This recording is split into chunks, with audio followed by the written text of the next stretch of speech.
Hello Taurus, and welcome to your Lunar Cycle insight video for the Lunar Cycle beginning with the new moon in Virgo on the 9th of September and culminating as we approach the dark moon in preparation for the Libra New Moon on the 8th of October.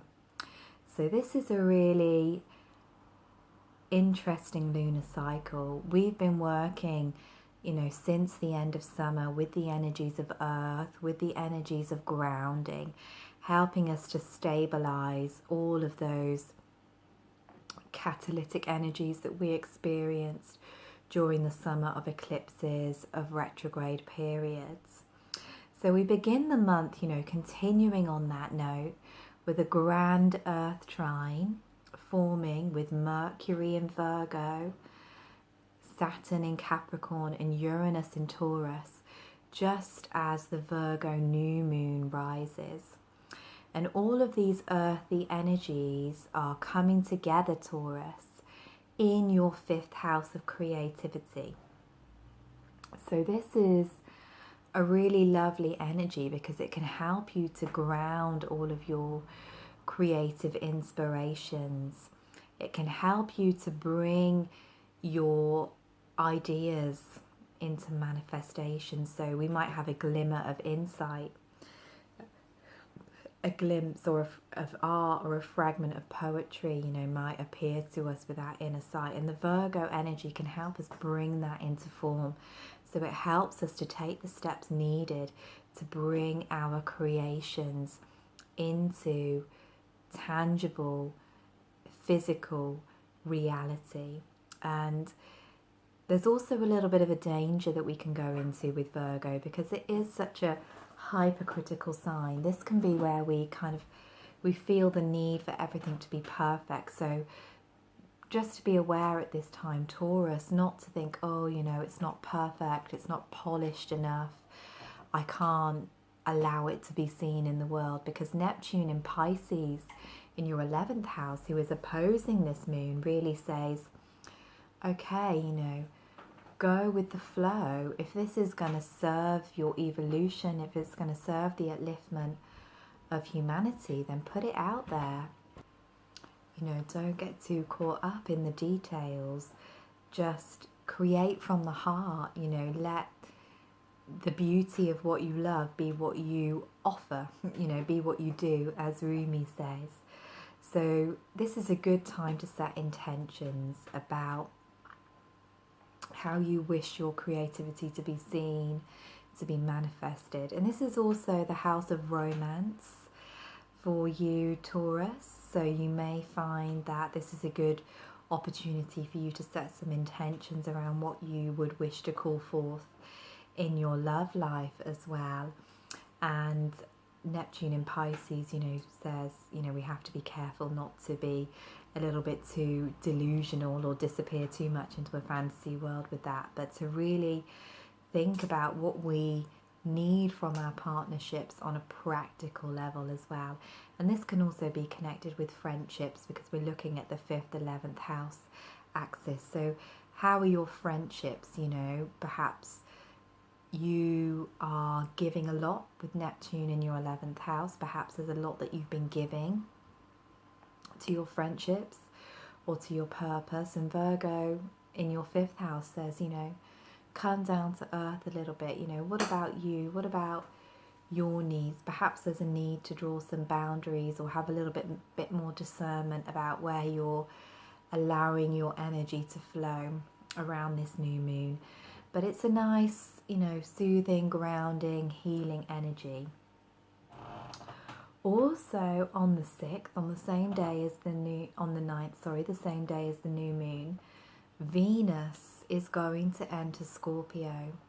And this is where Venus is going to be spending most of her retrograde period over the coming weeks and months. She entered her retrograde shadow at 25 degrees Libra on the 2nd of September. So that was in your 6th house. And she's going to be journeying through these two signs during her sojourn into the underworld between now and the 16th of November. So this is extra important for you, Taurus, because Scorpio is, of course, your 7th house of relationship. It's that part of the birth chart where we meet the other person as the mirror, as the reflection. It's where we create harmony and balance. It's where we look at the interconnectedness of our growth on our relationships with others. So Venus is going to be stationing retrograde here officially on the 5th of October, but you're going to start to notice these themes arising as we move through this month and this lunar cycle, Taurus. And we know that you, as a fixed sign, as the opposite sign of Scorpio, have the same values. You both like loyalty and you both like commitment. Scorpio likes intensity. We can't have any shallow or superficial connections where Scorpio is involved. And this energy can really bring to the surface how you feel about that, Taurus, how you feel about that energy of soul bonding. How deep are your relationships at this time? Are they meeting your desires? You know, are they really growing your soul, or have they become a bit placid, a little bit stagnant, as you know, you tend to cling to the familiar? So this can be a time when you're really reviewing your relationships with other people, and there will be a lot of alchemy, a lot of growth through your intimate partnerships in particular. And this can be a time of breakdown or breakthrough. This Venus retrograde will be a bit of a catalyst for you in the area of relationship, as it's opposing Uranus in the early degrees of your sign. So any of you Tauruses that have, you know, that are early born Tauruses and your sun or other points are in the first few degrees of Taurus, this is especially alchemical and potent for you. But, you know, we're really looking at issues of independence and codependence, the self versus other, you know, commitment versus freedom when we look at this first 7th house axis. And all of this stuff will come up to be seen, will come up to be cleared during this period.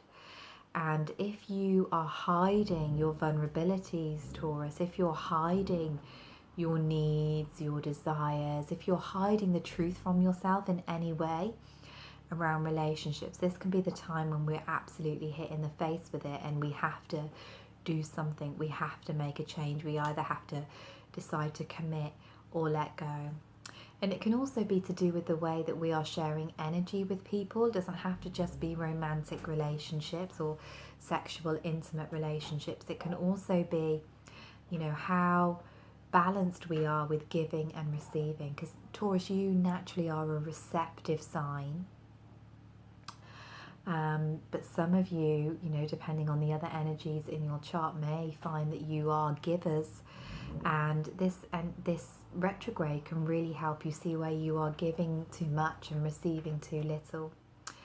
It can really reconnect you with your potency, with your sexuality as that earth sign that you are. You know, we celebrate Beltane during Taurus season, the festival of love and fertility, and that's really, you know, the deep magic of your sign. Both you and Scorpio in shamanic astrology are sacred sexual mystery schools. So if you've been denying yourself that, or you haven't been fulfilled in these ways by your partnerships, or if you're blocking that connection somehow, this can also come up for healing and clearing during this retrograde period, this journey of Venus through Scorpio. And of course, you know, we'll be dealing with the overarching themes as well of resources, shared finances, and also meeting the shadow self, because Venus is going to be moving between your 6th and 7th houses, so your house of purification, your house of relationship, and she's going to be moving through the signs of Scorpio and Libra. And Scorpio is the dark feminine, It's everything that's been repressed about the feminine for eons. And Libra is much more in keeping with the model of the feminine that we are told is acceptable. So this can be a time when you're having to work through a lot of social conditionings as well around your sexuality, around your needs and desires. And, you know, Scorpio very much is the enchantress, the witch kind of energy. And we might need to reclaim that part of ourselves because we might have suppressed it out of fear, and we certainly might not be allowing it to play out in our relationships in case we are rejected or abandoned or betrayed in some way. So we can really be looking at these issues as well during this period and finding that balance, you know, finding that place of comfort for us, finding out who we truly are and facing those emotions that we've really suppressed and buried around connections. And quite often this happens either through crisis in the relationship that you're in, or through through memories, or perhaps even the physical reappearance of an old partner. So, you know, and it can also be a time that calls us to look at our own worth, how we value ourselves in relation to the other too. So there's a lot of deep work to be done and a lot of thought to be had. So just pay attention, Taurus, to what is happening in your partnerships in these areas of your life during this period, as Venus does enter Scorpio and the energy gets, you know, really takes us into our inner world. So on the 23rd of September, we reach the equinox point. The sun moves into Libra. So it's that moment of balance, of harmony, of that 0 point energy of stillness as the soul star and the moon goddess come into balance. Day and night are equal length. And we are given the opportunity to harmonize our own lives. So for those of you in the northern hemisphere like me, it's the autumn equinox, the descent into darkness. For those of you in the southern hemisphere, it is the springtime, the awakening, the regeneration, the regrowth, the renewal period. But before the season really gets into full swing, we have this moment of stillness. So it's a beautiful time of the year. And when the sun moves into Libra, it moves from your 5th house, where we talked about all of that creative insight and vision, Taurus, and into your 6th house of purification. And of course, Venus will be doing a bit of her journey here as well. So this is where we look at how harmonious the day-to-day core structures of our life are and what might need to be reworked to create more balance, more harmony, more flow.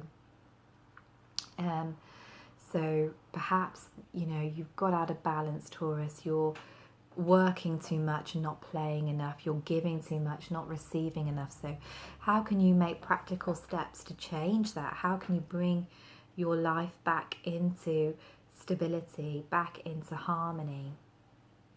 And the the Libra and Sun alongside Mercury, as they cross that threshold, they're going to come into opposition with Chiron, who is, you know, in the early degrees of Aries, and he's going to be, conjunct the Aries full moon as well, a few days after the equinox point on the 25th. So this brings the attention to the balance between the 6th and 12th houses. Chiron has been in your 12th house since the 17th of May this year. And this is the hidden house of the birth chart. This is where we can really be dealing with a lot of old karmic, buried, suppressed emotions, perhaps even from previous lifetimes. So with this energy being really highlighted for you, it's time for some deep inner work and, you know, seeing how your subconscious patterning is affecting your ability to be productive and balanced in the now. Seeing how your subconscious program is affecting your health in the now, because with so much focus on your 6th house during this part of the lunar cycle, Taurus, and up indeed until the sun moves into Scorpio on the 23rd of October. You may also be finding yourself wanting to rework your health and lifestyle as well. You might want to be purifying your diet. So this full moon in Chiron in the 12th house can help you see the patterns behind your addictions, you know, behind your self-sabotaging ways. You know, we all have those ways that we block our good and we sabotage ourselves, and this can really highlight that for you. And this moon is going to be square to Saturn in Capricorn, who is in your 9th house. So perhaps there will need to be some recalibrating around what is true for you. So perhaps the events that are triggered this month by Venus, by the other movements of the planets and cycles, might have you questioning your beliefs and, you know, really examining, is this still what is true for me? Reworking any old ideals and notions that you've been clinging to for a long time that are subconsciously creating disharmony with this moon falling in your 12th house. So it can be a complex web of energies, but ultimately this lunation will be about calling back our power and healing our relationships, healing the wounded warrior within, healing the masculine within, so that we can create true inner and outer harmony. So it ties in very much with the Venus retrograde energies that you will be experiencing. So perhaps, you know, there might be some energies around the masculine or patriarchal conditioning that you have experienced in previous incarnations, which are still playing out in the now. And that can be what, you know, whether you're a man or a woman, we all hold the memories of those times in ourselves. You know, if we were a woman, perhaps we were burnt as a witch. If we were a man, perhaps we watched our wife or child being taken away. You know, it's the energy of the shadow masculine has wounded us all, whether we're male or female, and this can be something that's really coming up to look at over this new moon period, as we also look at the shadow of the feminine with Venus in Scorpio. So it's a huge time of growth for relationships, and that's particularly playing out in your chart, Taurus. So also this month we've got Mars just after the new moon on the 10th of September crossing back into your 10th house, where he, you know, has been doing a lot of his retrograde journey. So this can bring up issues that you know, and bring completion to issues that you've been dealing with in the areas of reputation, work and purpose from May and throughout the summer. If you've been having difficulties and challenges in these areas with Mars retrograde, now he's moving direct and retracing his step through Aquarius. This can be where culmination can come, but bear in mind that he is also going to be squaring that Venus in Scorpio. So you may find that there is some contention between career and home life. You know, that might be one of the areas that you also need to look for balance for at this time, Taurus. Venus will officially station retrograde at 10 degrees Scorpio on the 5th of October. So just pay attention to what's rising up between now and then, and know that those issues are going to be taken down to a deeper level for healing over the next 6-week period as she really goes into the underworld. We will then be heading into the dark moon phase before the new moon in Libra on the 8th of October. And that moon is also going to be working with that energy of relationship and the energy of Libra, the niceness, the politeness, the good girl, kind of good person archetype. And it's going to be in square to Pluto, the ruler of Scorpio. So we're looking at that polarity again, you know, desires versus what is acceptable, you know, how deep are we willing to go in our relationships.